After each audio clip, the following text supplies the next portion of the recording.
He was rich, powerful, and completely alone on Christmas night. No family, no friends, just silence, until a tiny voice asked, "Will you have Christmas dinner with us?" In that moment, everything changed. Before diving into the story, comment where you're watching from, and don't forget to subscribe so you won't miss the latest stories. A cold Christmas night snowflake. It was the coldest Christmas Eve the city had seen in years. Snow blanketed the sidewalks like powdered sugar, dusting rooftops and tree branches. Twinkling lights wrapped around lamp posts, blinking in soft rhythm with the holiday music spilling from nearby cafes and shops. The streets echoed with laughter, carolers' voices dancing through the crisp air, and the comforting scent of roasted chestnuts, cinnamon, and hot cocoa drifted on the breeze. But inside Le Couron, a five-star restaurant that looked like it belonged in a Paris postcard, the warmth felt almost hollow. At least at one particular corner table, there, by the frost-kissed window, sat a man entirely alone. He was Mr. Raymond Cole, billionaire, tech magnate, founder of ColeNet Systems, and the face of innovation. At just 42, he'd built an empire that spanned the globe. His name was printed in Forbes and whispered in boardrooms. He was admired, envied, even feared, but never loved. That he wore a perfectly tailored navy suit, a silk pocket square neatly tucked into place. His silver Omega watch gleamed under the chandelier's glow. His hair was slicked back with precision, and yet none of it could distract from his eyes, deep pools of sorrow that no wealth could fill. That he didn't order anything. Just a glass of water sat before him, untouched. Every now and then, he would glance out the window at the couples walking by, hands held tightly, cheeks red from the cold, eyes bright with joy. Families bundled together, children skipping and singing. He remembered when Christmas used to feel like that. Before the headlines, before the IPO, before he traded time for progress. Years ago, he had people. Parents who used to make hot chocolate from scratch. A younger sister who would sneak peeks at presents under the tree. Friends who would host potlucks, where everyone brought mismatched dishes and laughed until midnight. A woman he once loved, Emily, who dreamed of quiet mornings, not boardrooms. But Raymond's dreams were different. He chased legacy, and in doing so, he outran everyone who ever cared. Now, his parents were gone. Taken too early in a car accident, he missed the funeral for. His sister had stopped calling years ago, tired of the one-sided effort. Emily, she was married now, with 2 kids and a husband who actually showed up. That a soft knock pulled him from his thoughts. That it was the waitress. Young, probably in her early 20s, with a nervous smile. "Excuse me, sir. Would you like to order anything?" The kitchen's still open. Raymond blinked, realizing how long he'd been staring outside. He gave a faint smile and shook his head. "No, thank you." She hesitated, then glanced at the small red box on his table. "Is that a gift?" she asked gently. Raymond looked down. He had nearly forgotten it was there. It was a simple box, wrapped in matte red paper with a gold ribbon. Inside was a vintage pocket watch, something his father used to carry. Raymond had it restored last month. He meant to place it at the family grave that morning, but he hadn't gone. He couldn't bring himself to. "Yes," he finally answered. "It's a gift for someone I used to know." The waitress nodded, reading the sorrow behind his words. "Would you like me to wrap it differently? Or help deliver it somewhere?" Raymond almost chuckled. "No, that's all right. Just needed a place to sit for a while." She gave him a warm smile. "Well, if you change your mind. We have Christmas pudding in the back. The chef says it's magical." After she left, he glanced back outside. The snow was falling heavier now. A boy in a red scarf was helping an elderly woman cross the street. A young man knelt down in front of his girlfriend in the plaza. She cried, then hugged him. Raymond closed his eyes for a moment. Then slowly, he stood up. He left a generous tip under the glass, picked up the red box, and stepped out into the night. The cold air stung his face, but it felt real, alive. He took a deep breath and walked, not toward his limo, but down the street, past the crowds, past the carolers, until he reached an old church on Maple Street. It was quiet there, a candlelit nativity scene flickering outside. That he sat on the bench. In front, the box in his hands. And for the first time in years, Raymond didn't feel alone. That he didn't have all the answers. He didn't know how to fix the past. But maybe, just maybe, he could begin again. Because even on the coldest Christmas, night. Hope had a way of finding its way back. The unexpected guest wrapped gift then. Out of nowhere, a small voice broke the silence. "Excuse me, sir." Raymond looked up, startled. His thoughts were still swirling: grief, memories, regret. But the voice cut through it like sunlight piercing a storm cloud. That in front of him stood a little girl, no older than 7. Her cheeks were rosy from the cold, her puffy red coat zipped up to her chin. Her dark brown curls peeked out from under a knitted beanie, and her boots, slightly too big and well-worn, crunched softly in the snow. But what struck Raymond most were her eyes, wide, warm, and sparkling with the kind of innocence and kindness he hadn't encountered in years. Behind her stood a woman, her mother, bundled in a faded coat and scarf, clearly unsure about the situation. Her expression was apologetic, and she took a cautious step forward, ready to usher her daughter away. But before she could speak, the little girl turned back to Raymond and asked, brightly, "Will you have Christmas dinner with us?" Raymond blinked, confused. "What?" The girl beamed, undeterred. "You look lonely, and Mommy says no one should be alone on Christmas." Her mother stepped in gently. "I'm so sorry. She's very friendly, and I told her we should just keep walking." But Raymond lifted a hand slowly, not in dismissal, but in gentle reassurance. "No, it's all right. She just surprised me." The girl rocked on her heels. "We brought sandwiches to share. Turkey and stuffing ones. Mommy made them this morning, and we were going to sit on the church steps and eat. But maybe you can have one too." Raymond looked at her, stunned. This child, who clearly didn't have much, was offering him something far more valuable than food. She was offering connection, joy, a place at her tiny table, and she expected nothing in return. That he glanced at the mother, who gave a sheepish smile. "It's not a real dinner or anything fancy, just something warm." Raymond hesitated. The CEO inside him, the one used to contracts and calculated moves, was trying to make sense of it. But the man inside, the human, felt something stir. Something he hadn't felt in a very long time. He nodded, softly. "I'd be honored." The girl squealed with delight and took his hand without asking. Her gloves were worn thin, but her grip was full of warmth. She led him back to the steps of the church, where she'd laid out a small blanket on the stone. "We like to sit here, 'cause the lights make everything look magical," she explained, pointing at the nativity scene. Glowing beside them, "That's baby Jesus." He didn't have a big house either, just some animals and nice people. Her mother chuckled, helping unwrap a foil-covered sandwich. "I'm Julia," she said, handing it to Raymond. "This little one's name is Lila." Raymond smiled. Raymond. Just Raymond. They sat under the stars, the snow falling gently around them. No waiters, no music, no flashing cameras or headlines. Just 3 people sharing sandwiches, laughter, and warmth in the cold. "So what do you do?" Lila asked between bites. Raymond hesitated, then smiled. "I used to work a lot. Too much. But I think I might take a break now." Lila nodded thoughtfully. "That's good. Work makes grown-ups grumpy. Mommy only works a little, and she still laughs a lot." Julia laughed, shaking her head. "She's brutally honest, as you can see." Raymond looked between the two of them, this tiny family who had next to nothing, yet gave so freely. The irony hit him hard. He had everything money could buy, and yet, until tonight, he had never felt so poor. As they finished their food, Lila unzipped her little backpack and pulled out 2 candy canes. "One for me, and one for you," she said, handing one to Raymond with pride. "You sure?" he asked. She nodded. "You're our guest." He took it carefully, as if holding something fragile. "Thank you, Lila. This is the best Christmas gift I've gotten in, maybe ever." Her smile was brighter than the church lights.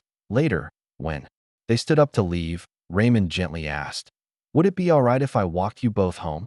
Julia looked at him for a long moment, then nodded. "Sure. It's not far."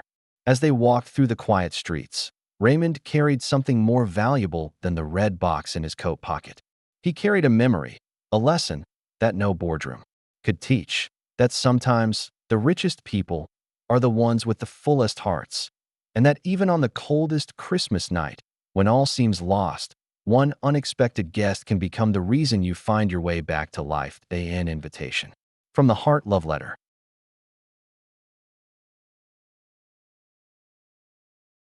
Her mother stepped in, clearly embarrassed.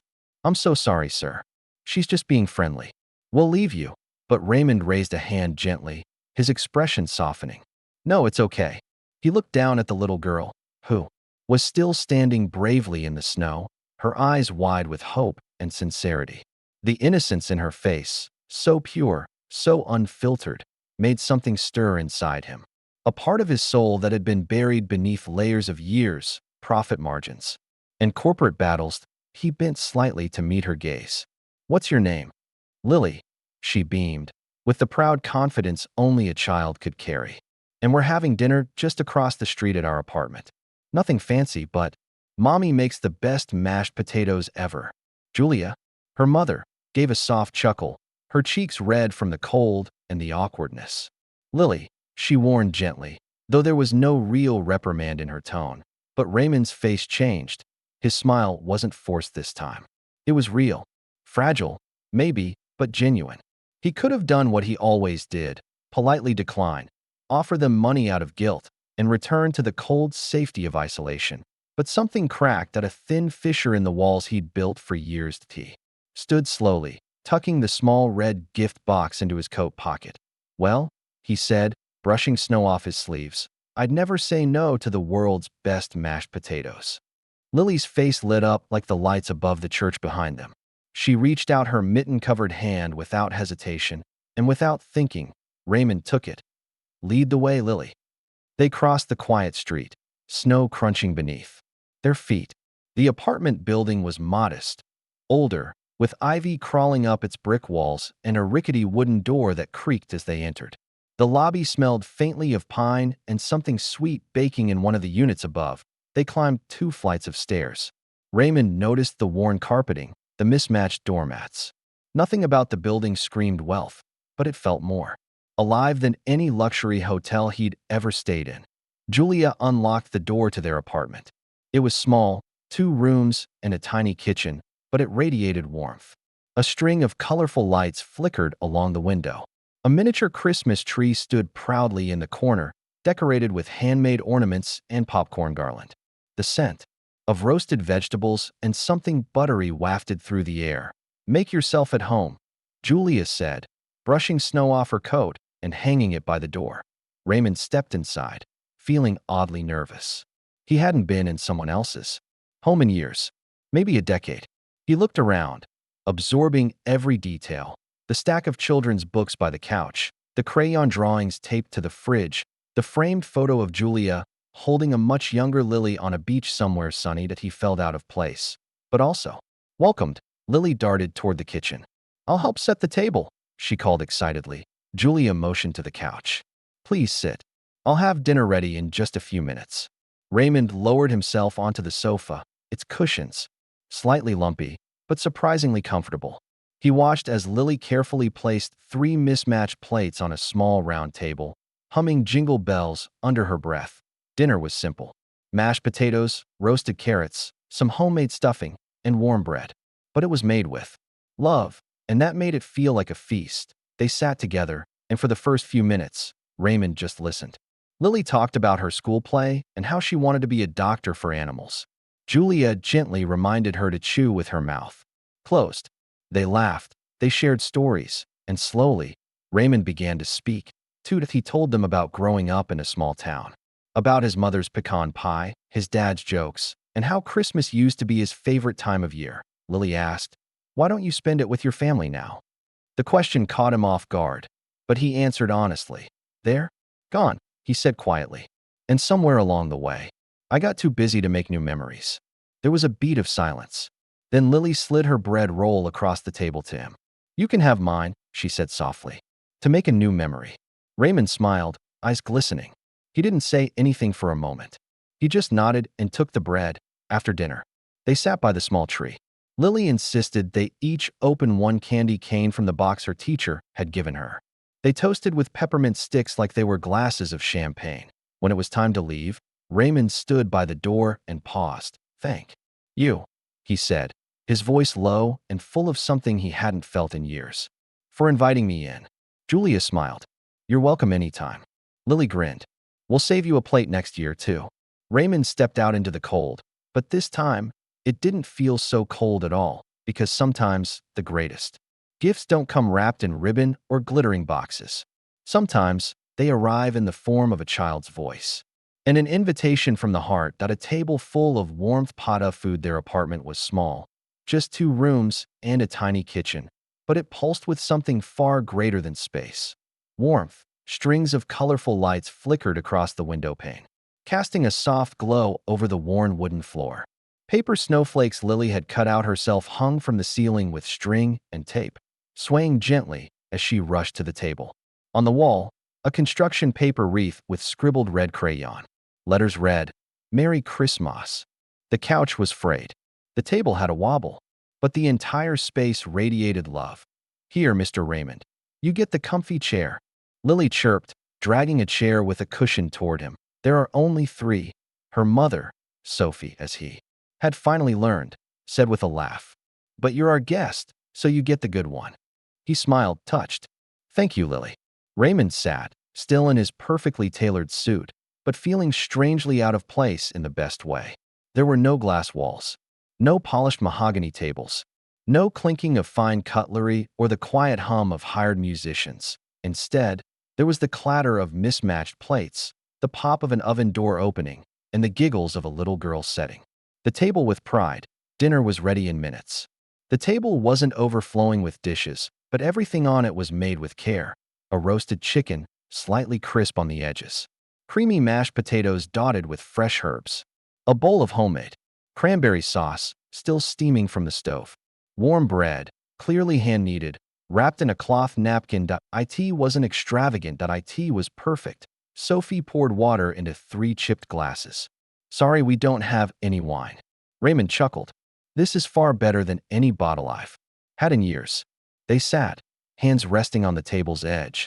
Lily insisted they say something they were thankful for, because it's Christmas, and thankfulness is magic. "I'm thankful," she declared, "for my cat Pickles, for mashed potatoes, and for Mr. Raymond coming to visit." Raymond blinked, a lump rising unexpectedly in his throat. Sophie smiled shyly, brushing a strand of hair behind her ear. "I'm thankful for Lily," she said softly, "and for warmth, and new friends." They looked at Raymond. He paused. He hadn't said words like this in a long time, hadn't shared them with anyone. "I'm thankful," he began slowly, "for mashed potatoes too." Lily giggled. "And for tonight. I didn't know how badly I needed it." And then they began to eat. The food wasn't fancy, but every bite carried something that no restaurant could recreate. It was love, seasoned with stories and laughter. Raymond found himself relaxing, leaning in, even setting his napkin on his lap like a real guest, like he belonged there. Lily, true to her word, told him story after story.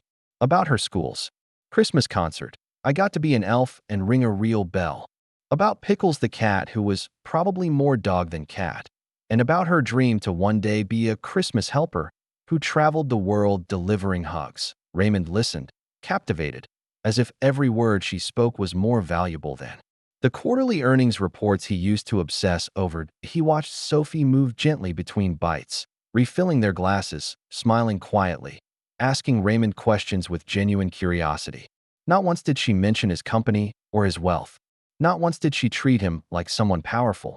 She treated him like a person, a man who had wandered into their lives and, somehow, belonged there. There was one moment, a quiet, passing moment, when Raymond looked across the table and caught Sophie's eyes.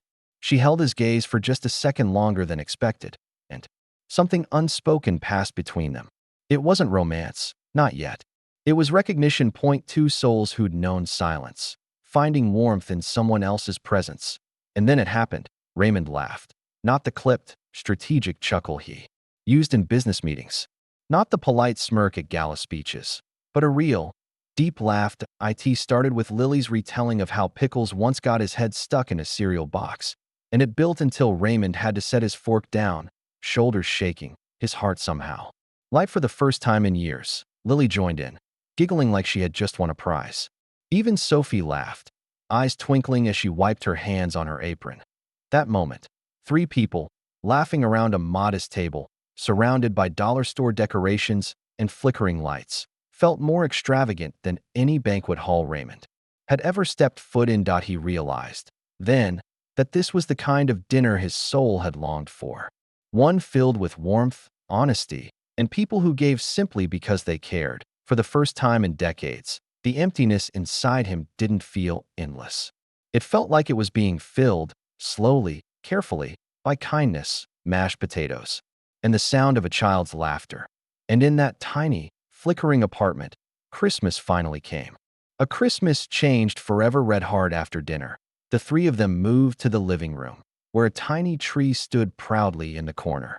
It was no taller than Lily herself, and its branches were uneven, but to Raymond, it was the most beautiful tree he had ever seen. The tree shimmered with paper stars, strings of popcorn, and ornaments made from old buttons and bits of colored ribbon. At the top, instead of a star, there was a yellow construction paper angel with crooked wings and a smile drawn in crayon. They sat on the floor, bellies full, feet tucked under blankets. Lily rustled around beneath the tree, humming to herself, and pulled out a tiny package. She handed it to Raymond, her eyes wide with excitement.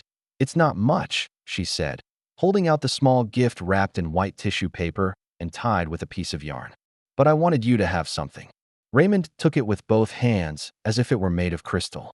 The tissue paper crinkled as he unwrapped it, revealing a single red and white candy cane that he stared at it, his throat tightening. "Lily, this is wonderful. No one should get nothing on Christmas," she said matter-of-factly, before sitting cross-legged beside him. "Even if it's just candy." Raymond looked at the little cane as if it were gold and no one had given him a Christmas gift in years. Not his staff, not his board, not even the people who sent him boxes of luxury items with compliments. They weren't gifts. They were obligations. This tiny, slightly cracked candy cane from a child, was a gift from the heart. He cleared his throat, his voice quiet. "Thank you, Lily. This means more than you know." Sophie, who had been quietly sipping cocoa, looked over at him with a knowing smile. For a long while, they sat in comfortable silence. No phones, no emails, no deadlines.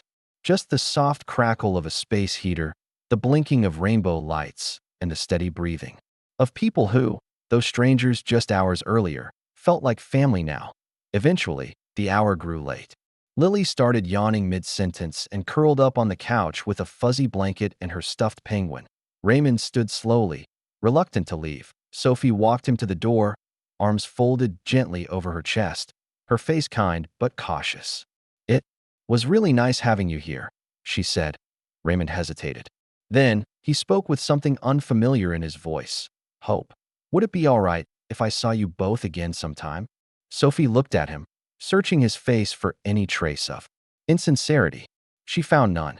Just a man, once polished and untouchable, now softened by something real. She nodded. "We'd like that." He stepped out into the night. But this time, the cold didn't sting.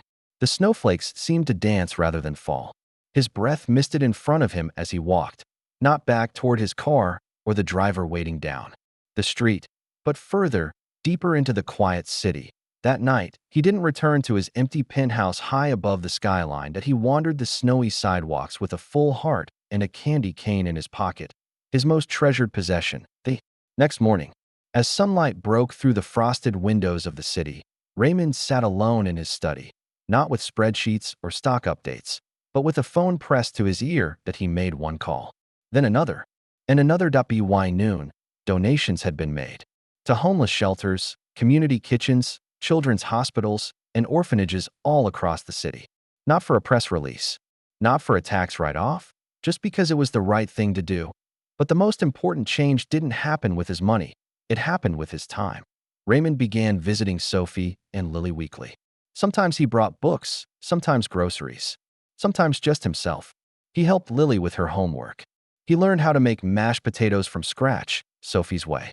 And once, when pickles got stuck inside the laundry basket, he spent an hour laughing harder than he had in decades. Soon, he wasn't Mr. Raymond anymore. He was just Uncle Ray. And every Christmas after that, he never spent another one alone. He brought extra chairs, helped string popcorn, bought matching pajamas, and wore them.